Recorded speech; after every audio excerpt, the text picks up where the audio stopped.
Well, Dick Lugar goes down in history as Indiana's longest-serving senator, but that's not all. The Republican statesman dedicated his life to public service, putting collaboration and compromise above all. A naval officer, a mayor, a United States senator, a world leader. Richard Green Lugar was an important part of my life. To people like Charlie Richardson, Lugar's legacy is far-reaching and timeless.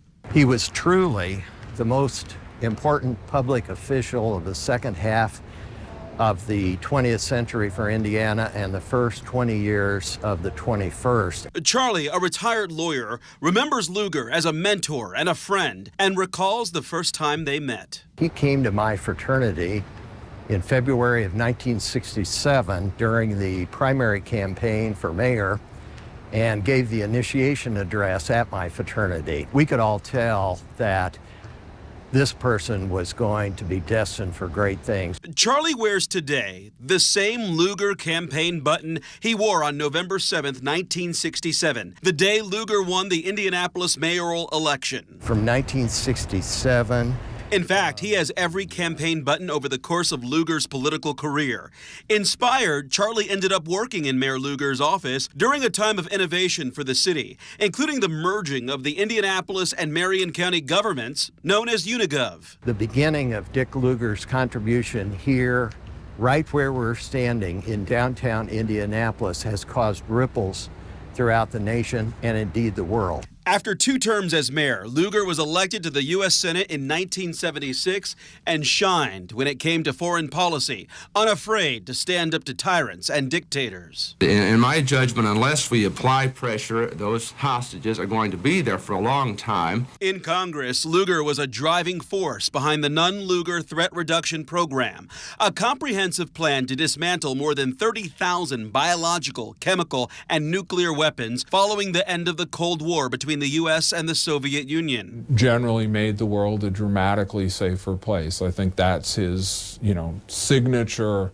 accomplishment. Professor Scott Pegg chairs the political science department at IU Indy, a campus Lugar helped bring from idea to fruition during his time as mayor. Professor Pegg met Senator Lugar twice and even introduced him during a political event on campus. He had lunch with us. And I remember saying to him, Senator, is there anyone, you'd like to sit with? And he said, yeah, I want to sit with undergraduate students. And so it was like me and Lugar and 4 or 5 students, and he just took questions and answered questions from them the whole time. And why did that mean a lot to you?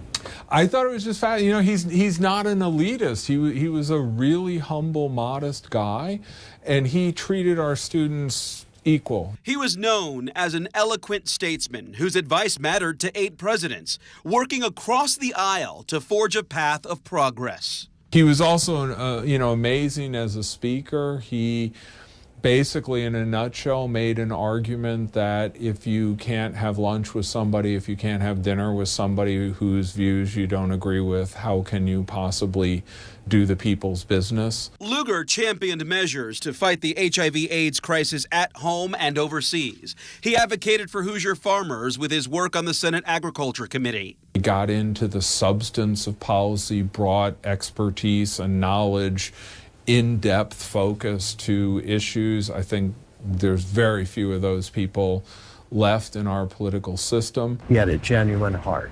Charlie, who served on a committee to commission this statue honoring Lugar, reads a quote from the senator, a message that resonates in politics and in life. Growing up in Indiana, one learns early on that talent and accomplishments count, but honesty and integrity count more. Doesn't that say it all? Doesn't that express what our lodestar ought to be and what we ought to be thinking about every minute of every day?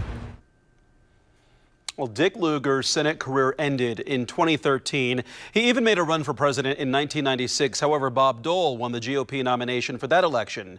Lugar died in 2019. He was 87. Today, there is a U.S. Navy ship named in his honor, and at IU in Bloomington, the School of Global and International Studies bears his name.